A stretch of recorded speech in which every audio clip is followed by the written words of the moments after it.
동인씨 꿀 빠는 하루 좋은 아침이에요. 제법 기대가 되는 아침이죠. 어제 중스 고스 라방에서도 시부레 드렸습니다만 지난주 아침 개장 방송 때마다 말했죠, 그죠? 만약 토요일날 2차 탄핵안 표결이 가결로 끝나면 우리 장은 아마 폭등 나올 거고, 또 부결되게 되면 불확실성 해소가 안 된 것 때문에 어쩌면 오늘 풍랑 나올 수도 있다. 방향은 양방향으로 열려있고 탄핵안이 우리 국가를 위해서도 또 우리의 계좌를 위해서도 탄핵안을 가결되는 것에 정화수도 놓고 달님께 기도를 좀 많이 해라 라고 말씀을 드렸는데, 그러면서 저는 5개장일 내내 열심히 저 담았죠, 그죠? 열심히 저 담았는데 탄핵안이 가결이 됐습니다. 뭐 하나 그림을 준비해놓은 게 있었는데, 탄핵안이 기대보다는 사실 좀 찬성표가 적었어요. 적었는데 알바노, 그죠? 어쨌든 가결됐다는 게 중요한 거니까, 그죠? 어쨌든 가결이 됐습니다. 됐고 어쨌든 우리는 반드시 기억해야 될 게, 이건 반드시 기억해야겠죠, 그죠? 이거는 우리가 반드시 기억을 해둡시다. 다음 23대입니까? 하여튼 뭐 23대인지 4대인지 모르겠습니다만 다음 국회의원 아직 많이 남았어요. 3년 이상 남았어요. 하지만 그때까지 제가 방송할 때마다 요거는 계속 켤 겁니다. 계속 켤 거니까 망각하면 안 돼요. 잊어버리면 안 돼요. 요번에 그 윤상현인가요? 윤상현 아저씨가 여기 있을 텐데 못 찾겠습니다. 못 찾겠고, 원래 제가 수분 그림 찾기를 잘 못해요. 그런 말씀을 하셨죠. 야, 이거 다 지나면 1년만 지나면 다 까먹어. 그죠? 무슨 짓을 해도 이 개돼지 같은 국민들은 1년만 지나면 다 까먹더라. 걱정하지 마라. 라고 하셨죠. 그래서 제가 여러분들이 까먹으실만 하면 말하고, 까먹으실만 하면 계속 띄우겠습니다. 제가 은근히 보면 집요한 놈이거든요. 관심 없을 때는 아예 거들떠도 안 보는 놈이지만 한번 꽂히면 아주 집요하게 끝까지 가는 놈입니다. 제가 끝까지 여러분들한테 계속 기억을 상기시켜 드리겠습니다. 요번에 지금 뭐 찬성표를 던진 최소 몇 명입니까? 12명이겠네요, 그죠? 최소 12명 혹은 그 이상의 뭐 의원들이 있겠지만 이것들이 자기들 입속 불리려고 말입니다. 입속 지키려고 일주일이나 국민들을 계속 더 공포에 빠뜨려 놓고 버텼다는 거. 그건 용서가 안 되죠, 그죠? 일단 뭐 그렇습니다. 우리 여러분들 다 기억해 두실 거라 믿어 의심치 않겠습니다. 그러하고 말씀드렸던 대로 일단 탄핵안이 가결되면 아마 우리 시장은 역대급 불확실성이 이제 일부 해소되는 거죠. 이제 앞으로 뭐 몇 달이 걸릴지 모르겠지만 헌재심판소의 심판을 기다려야 되는 상황이고, 정치적인 어떤 혼란은 계속 될 거라고 봅니다. 다만 그런 정치적 어떤 혼란은 뭐 평상시에도 늘상 있었던 거고, 이제 가장 이제 무서웠던 그 계엄령. 사람들이 자꾸 지금도 제가 저 주식 방송 이런 데를 아침에 돌아다니면서 사람들이 뭐라고 시부리나 이렇게 한번 보면 참 실감이 되는 게, 계엄령이라는 게 얼마나 무서운 일인지를 모르는 사람들이 참 많아요. 아직도 뭐 그럴만하니까 했겠지, 할 만도 했어 라고 얘기하는 정신머리 없는 인간들이 의외로 많죠, 그죠? 어떠한 상황, 그러니까 적국의 어떤 도발, 공격을 받는 어떤 그런 상황이 아니라면 절대로 발동되어서는 안 되는 게 계엄령이죠, 그죠? 영화로 따지면 제일 마지막, 비극적 영화의 가장 마지막 클라이맥스라고 보시면 됩니다. 다 같이 죽자는 거거든요, 계엄령은. 진짜 계엄령은 다 같이 죽을 수밖에 없는 어떤 그런 마지막 상황에서 어쩔 수 없이 마지막 국가의 존명을, 그러니까 국가의 어떤 그 명운을 어떻게든 지켜내기 위해서 최후의 발악을 하는 게 계엄령이란 말이에요. 그 기간 동안에는 국민 한 사람 한 사람의 인권이나 자유 모든 것들이 박탈됩니다. 현장 사살권까지도 용인되는 체제가 그 상황이 바로 비상계엄령 상황이거든요. 군인들이 지나가다가 내 머리에 총알을 갖다 박아도 법적으로 책임을 묻기가 힘든 게 바로 계엄령입니다. 근데 할만 했으니 했겠지라고요? 그 총알이 당신 머리나 당신 가족들의 머리에 박힌다고 상상하고 그런 말씀을 하실 수 있는지도 한번 생각해 보셨으면 좋겠습니다. 그걸 본인의 어떤 정치적 노림수? 정치적 어떤 무기로 사용했다는 게 우리 서결이 영화에 용서받지 못할 죄죠, 그죠? 그리고 그걸 아직도 비호하고 있는, 옹호하고 있는 아까 그 세력들이나 그들을 추종하는 사람들이라는 얘기예요. 지난주에 제가 그랬죠. 리얼미터 조사로 17%가 아직까지도 서결의 영화를 지지하더라. 끔찍하다. 지금도 길을 걸어가는 사람 100명 중에 17명은 그런 사람이란 얘기지 않느냐. 정말 무섭다라고 했는데 어젠가요? 그젠가요? 또 뭐 조사 나왔던 데 보니까 폭락했죠. 폭락해서 지금 11%인가 그렇습니다. 11%. 아직도 무서워요. 제가 길을 지나가면서 눈이 마주치는 사람 10명 중에 1명은 어떤 한 정치가의 결단으로 우리가 총에 맞아 죽어도 상관없다라고 생각하는 사람들이라는 게 아직도 두렵습니다. 그런 부분에 대해서는 잘들 한번 고민해 보시고요. 아니, 고민하실 필요 없고요. 그냥 국힘을 지지하시는 분들은 제 방송 안 보시길 강력히 공고합니다. 예, 그렇게 말씀드리겠고요. 뭐 수영 관련된 자세한 내용은 이미 지난주에 매일매일 계속 떠들어왔습니다. 그죠? 그러니까 2차 탄핵안 2차 표결이 가결로 끝나고 나면 아마 우리 장은 폭동이 나올 것이다. 예. 뭐 지수적 측면으로 이미 지금 한 3일 정도? 예. 한번 볼까요? 하나, 둘, 셋, 4일이네요. 그죠? 4일 동안 하루도 쉬지 않고 가파르게 끌어올렸습니다. 끌어올렸기 때문에 이게 작아 보여도 포인트로 이미 100포인트 이상을 끌어올려 놓은 상태거든요. 그렇기 때문에 뭐 지수적 측면으로는 아주 만족스럽다고 할 수 없을 정도의 이제 상승을 할 수도 있어요. 하지만 일부 종목들 이런 탄핵 전국에서도 그죠? 계엄령 그다음에 탄핵 전국에서도 튀어 올랐던 놈들 있죠. 정치 테마주들 그쪽으로 자금이 쏠리면서 이미 튀어 오른 그 놈들의 좀 편중된 수급으로 인해 가지고 지수 상승에도 기여를 한 부분이 있단 말이죠. 그런 부분들이 이제 조금 이제 수급 자체가 종목 전반, 섹터 전반으로 분산되면서 지수적인 측면으로는 그렇게 뭐 강한 상승까지는 안 나올 수 있을지 몰라도 아마 대다수의 종목들 쪽에서는 최소한 계엄령 직전의 상황으로까지 일단 바로 단기적으로 끌어올릴 거고요. 조금 더 약간만 좀 호흡을 더 긴 호흡 관점으로 보자면 코스피 기준으로 대략 한 2,700포인트? 2,700포인트 정도까지는 단기간에 가파르게 끌어올리면서 끝이 날 거다라는 게 올해 마감이 그런 식으로 될 거다라는 게 일단 저의 전망이고요. 쉽게 말하면 그 불확실성 때문에 2,700포인트에서 그냥 할 일 없이 밀려버려서 전 세계 어느 시장도 다 그 날짜 그 자리 포인트에서는 전부 다 저점과 고점을 높이면서 올라갔습니다. 우리 장 빼고 올라갔는데 우리만 빠졌단 말이죠. 그 얘기도 조금 있으면 간단하게 좀 할 텐데. 그렇기 때문에 최소 이제 2,700포인트까지는 회복할 걸로 보고요. 내년에는 뭐 전망이 좋니 안 좋니 뭐 이런저런 얘기가 많지만 저 개인적으로는 내년 중에 전고점 회복은 할 것이다. 그러니까 내년 중이라기보다 내년 상반기에는 이제 이전 고점인 2,900포인트는 이제 뛰어넘을 것이다라는 게 제가 보는 관점입니다. 그러니까 장 자체는 특별한 또 계엄령에 준하는 어떤 특별한 어떤 그 악재 이벤트가 벌어지지 않는 한 우리 장은 앞으로 이제 계속 괜찮은 모습을 보여줄 걸로 저는 봅니다. 그러니까 우리가 상상할 수 있는 최악의 어떤 이벤트를 이번에 겪은 거거든요. 이제는 어떤 애지간한 짜잘한 이제 악재 이벤트가 벌어져도 에이 우리가 계엄령도 넘겼는데 뭐 계엄령 때도 버텼는데 뭐 라는 어떤 이제 심리로 애지간한 악재로는 투심을 꺾기가 힘들 것이다. 좋을 것으로 봅니다. 보니까 좀 편안한 마음을 해가시면 되겠고 방금 얘기했던 제가 남들 다 올라가는 그 시기에 우리는 올라가지 못하고 오히려 거기서부터 눌렸다라고 하는 2,700포인트. 아씨 자꾸 이거 올렸다 내렸다 짜증나. 2,700포인트 요 자리 그죠? 예. 요 자리에서부터 계속 흘러내린 거 지금 뉴스에 나오고 있죠. 정보가 계속 나오고 있죠, 그죠?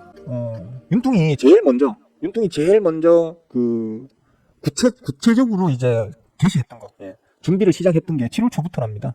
여기 7월이죠, 그죠? 예. 7월 고점 찍고 눌리는 구간에서 엔캐리로 한번 박살나고 다시 이제 기술적으로 반등을 만들어냈는데 요때 요 8월 중순 8월 18일 날 민주당 전당대회에서 최초로 윤석열 대통령이 계엄령을 준비하고 있다는 첩보가 입수됐다라는 말이 나왔었는데 실제로는 7월부터 준비 시작했다라는 게 지금 밝혀지고 있죠, 그죠? 요 기간 동안에 미국이 몰랐을까요? 라는 생각을 이제 할 수 있는 거죠, 그러니까.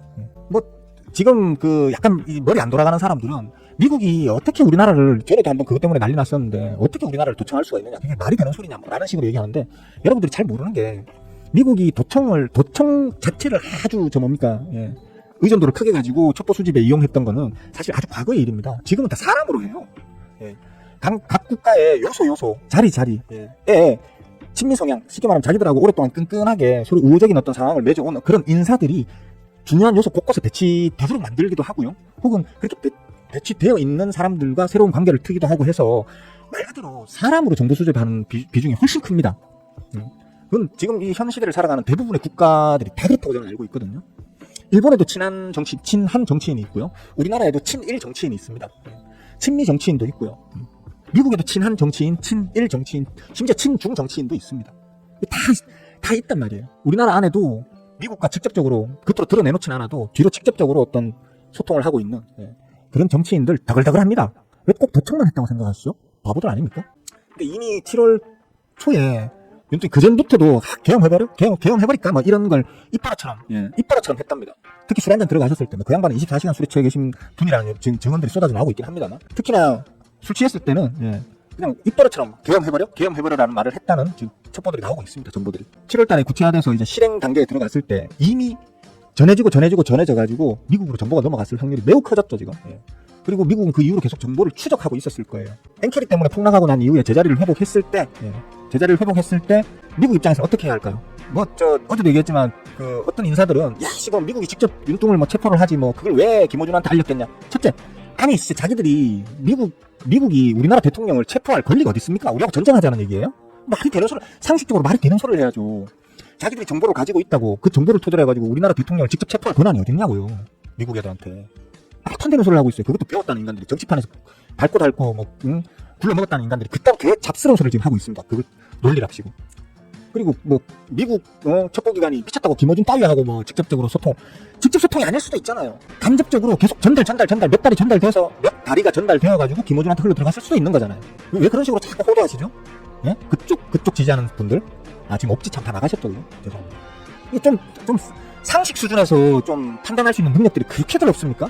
저도 여기서 음모론을 한번 만들어 보는 거죠. 그래서 다른 나라들 전부 다 이 자리 회복하고 난 다음에 저점과 고점을 올리면서 위로 올라가거나 최소한 큰 박스권을 만들고 있는 게 모든 전 세계 국가들의 현 시황입니다. 우리만 계속 외계인들 빠져나갔죠. 미국의 첩보 기관 입장에서는 어떻게 해야 될까요? 자기 나라의 투자자들이 많은 투자를 해둔 대한민국에서 곧 나라가 없어질 수도 있는, 대한민국이 없어지고 윤석열 공화국이라는 나라가 새로 생길 수도 있는, 독재 국가가 생길 수도 있는 그런 상황인 대한민국에 그러니까 미국 입장에서 우리나라 월가에 우리나라 투자자들이 대한민국에 투자를 해놨어. 어떻게 해야 될까요? 빨리 돈 빼. 눈치 안 채게 아무도 모르게 계속해서 빼 슬금슬금 빼. 거기 큰 일이 조만간 생길 수 있을 지금 것 같아. 빼. 제가 이 기간 때 계속 얘기했잖아요, 그죠? 말도 안 된다. 모든 지표를 다 상정해봐도 이런 식으로 계속해서 빠져나갈 이유가 전무하다. 나도 사실 알 수가 없다. 왜 이런 일이 벌어지고 있는지 알 수가 없다. 라고 계속 제가 얘기를 했었죠. 맞아요. 사실이었어요. 제 인생에 한 번도 경험해보지 못한 일이 벌어지고 있었기 때문에, 뒤쪽에서 벌어지고 있었기 때문에 저는 몰랐던 거예요. 상상력이 너무 부족했던 거예요. 그래서 변명이고 핑계지만 제대로 리딩을 못해드린 부분에 대해서 유감스럽고 사과의 말씀을 드리겠습니다.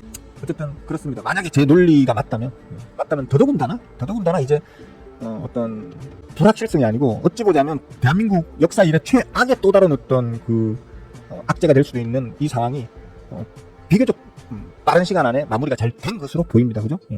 외계인들이 이런 상황에서 어떻게 이제 우리 장에 다시 투자를 시작할지는 지금부터 기대를 좀 해봐야 되는 상황이겠습니다. 장 시작했네요. 그죠? 일단 전부 다 먹튀할 거 있으면 아직은 이제 우리가 흔히 얘기하는 장기적으로 그냥 쭉 들고 가야지라고 할 수 있을 만큼 편안해진 장은 아니죠. 그죠? 편안해진 어떤 그런 분위기는 아니잖아요. 아직은 나라 안팎으로 속 시끄러운 일이 앞으로는 당분간은 계속 될 수밖에 없는 어떤 그런 정치적 상황에 있습니다. 그 말인즉슨 매매 호흡을 가급적이면 좀 짧게 가져가는 게 좋겠다. 들고 계신 종목들이 혹여나 슈팅이 뻥 하고 나오면 일단 감사하게 이렇게 빨아 드시고 또 눌려 있거나 혹은 눌릴 놈들을 잘 지켜보셨다가 다시 또 박앤세일로 담으시고 또 슈팅을 주면 팔아먹고 이렇게 좀 호흡이 짧은 매매를 당분간은 계속 좀 해나가시는 걸 권해드리겠습니다. 좋네요. 장은 그럭저럭. 한 가지 아쉬웠던 부분이 있는데 뭐냐면 잠시만요.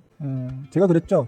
여러분들한테 계속 지지난주부터 얘기를 했었죠. 그죠? 일단 야간 선물 자체가, 그러니까 선물 옵션 자체가 325포인트 이상을 빨리 회복해야 하고 가급적이면 330포인트를 빨리 넘겨야 한다. 이런 말씀을 드렸었죠.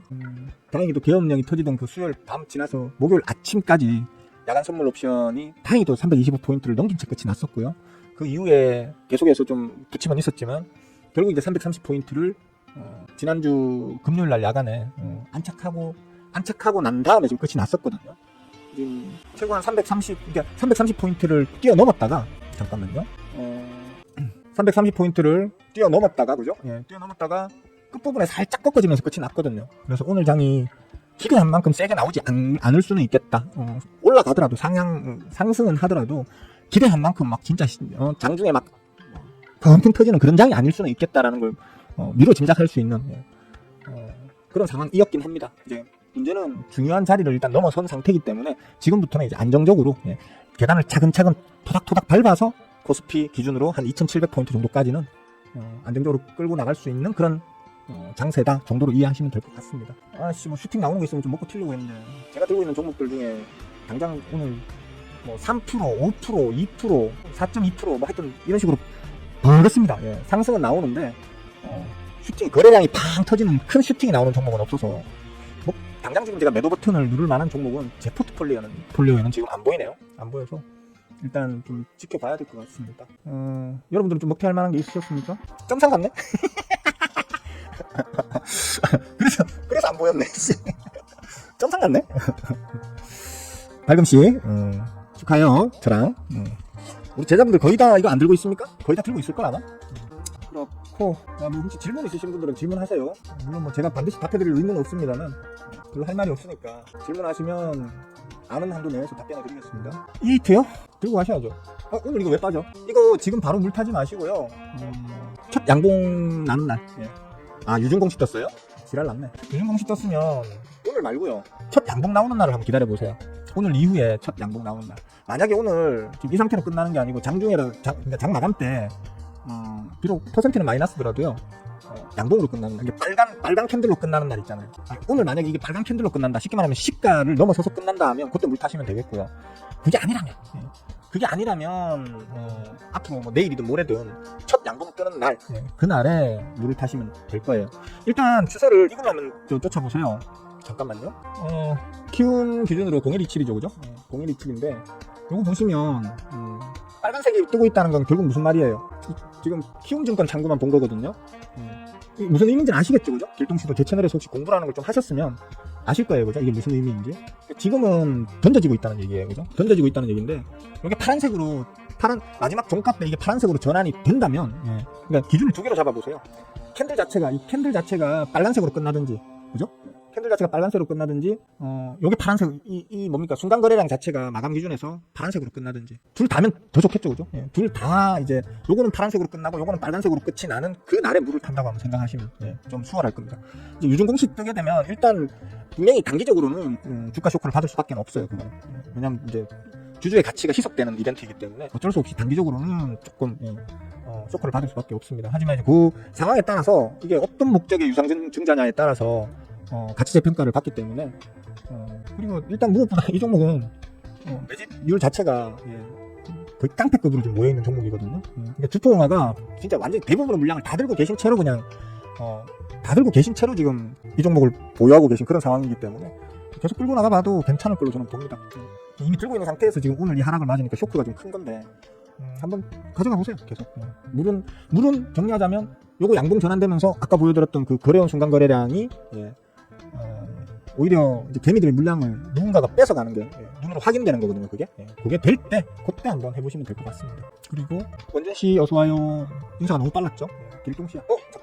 잠깐만요. 길동씨 어서와요. 진짜 이쁜 사람씨도 어서와요. 반가워요. 달리아맘씨 할롱. 와, 유준을 지금 주가가 잠깐만, 이거 내 것도 봐야 되겠지. 이거는 뭐 놔도 될 것 같긴 한데. 나도 볼게요, 이거 일단. 아씨, 불안한데. 하여튼 나도 볼게요. 이게 지금 5,890원이잖아요. 5,580원네? 일단 한번 놔둬봐요. 거기까지는 한번 열어놔보고요, 그러니까. 열어놔보고. 그러니까 뭐 거기까지 눌리든 안 눌리든을 떠나가지고, 아까 보여드렸던 그 캔들이랑, 그죠?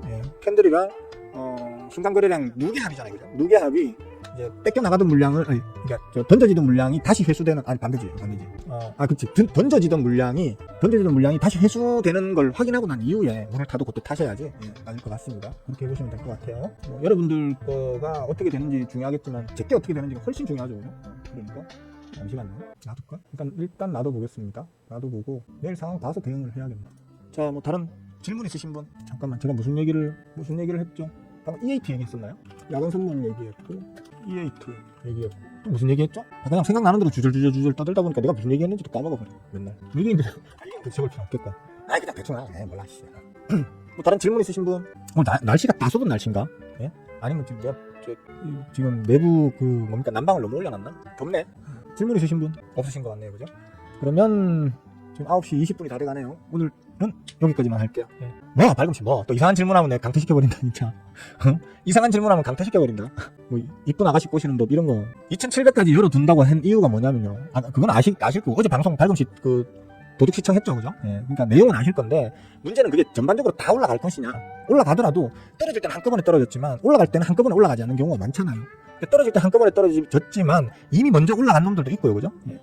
지금 올라가는 놈들도 있을 거예요. 그러니까 아주 짧은 구간에 순환매 장세가 열릴 확률이 커진다는 거죠. 그러니까 먼저 몇몇 군데가 튀어오르고, 왜 그런 경우가 어떤 경우가 생기냐면 시장에 돈이 없을 때 그런 경우가 생겨요.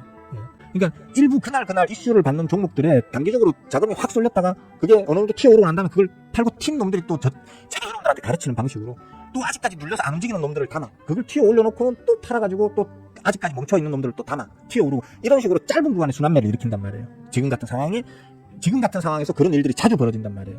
그러니까 지수적 측면으로는 그냥 뿌약뿌약 올라가는 것처럼 보인다는 거예요. 예. 뿌약뿌약 올라가는 것처럼 보이는데 실제로는 아주 세부적으로 보면 아주 작은 마이크로 단위로 어떤 특정 종목 혹은 아주 특정 섹터 쪽에서 순간적으로 탁 튀어오르면 빠져나와가지고 다른 종목이나 다른 섹터로 자금이 이동하고 거기서 또 팍 튀어오르고 또 이동하고 튀어오르고 이동하고 이런 식으로 된다는 거예요. 그러니까 지금은 짧게 끊어가는 게 맞다라는 거죠. 전체가 그냥 꾸준히 모든 종목 모든 섹터가 전부 다 고르게 쫙 올라가는 장세는 하고 있는 장세. 요게 있어야 돼요. 요거 없이는 안 돼요. 단적으로 요때와는 비교된다는 거예요. 어디야? 여기죠. 코로나 때문에 개 박살나고 올렸잖아요. 그죠? 박살나고 올렸잖아요. 요 오르는 장세에서도 비슷했어요. 초반에는 막 온놈이 튀고 온놈이 튄 자리에서 빠져나온 자금이 아직 안 튄 놈 쪽으로 이동해서 튀우고 이런 식으로 짧은 순환매 장세를 계속 벌였단 말이에요. 그렇게 벌이면서 여기까지 왔었단 말이에요. 이전 자리까지 더 왔었단 말이에요. 그렇게 하고 난 다음에 여기에서 폭발적으로 탄력을 받아가지고 올라간 이유가 이때부터 정부가 돈을 풀기 시작했어요. 민생 안정자금 이래가지고 정부가 이때부터 국민들한테 돈을 왕창 풀기 시작했어요. 그 풀린 돈이 전부 다 이 주식바닥으로 기어들어갔었거든요. 그러면서 우리나라 코스피 지수 3,300을 갖다가 그런 식으로 만들었던 거거든요. 그러니까 이 구간에서는 짧게 핸들링에 어디가? 너무 땡겼네. 이 구간에서는 짧게 치고 빠지기를 하되 이제 이 이후 구간, 그러니까 쉽게 말하면 시장에 자금이 흘러 넘쳐서 자금이 이제 남아 도는 그런 장세라서 모든 종목, 모든 섹터 쪽으로 고르게 자금이 분배될 수 있는 여건에서는 계속 들고 가도 된다는 거예요. 쭉 들고 가도 된다는 거예요. 그런 차이가 있는 거예요. 오르더라도 지수적 어떤 상황에서 오를 확률은 높지만 그렇게 올릴 수 있을 만한 시장의 자금 여력이 얼마나 되는가도 중요하단 말이죠. 어쩌면 그게 제일 중요할 수 있겠죠, 그죠? 근데 지금 시장에 자금이 없어요. 계속 하는 말이지만 우리나라 지금 시장에 여유 자금이라는 자체가 없어요, 지금. 호황기에 맞은 지수 상승, 이제 대세 상승장이면 그냥 들고 쭉쭉 막 3배, 4배, 5배까지도 그냥 타가면서 먹어도 되겠죠. 하지만 지금 어떤 대세 상승장이라고 말할 수도 없고 어떻게 보면 기술적 반등장이란 말이에요. 기술적 반등장에서 코스피 2,700까지는 이 종목 계속 그냥 1,500 더도 돼요.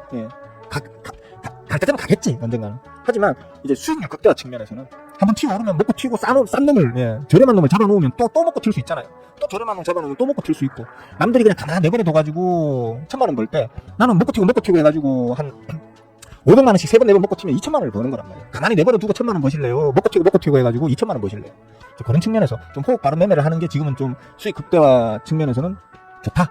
이런 부분을 좀 이제 참고하시라고 말씀드린 거예요.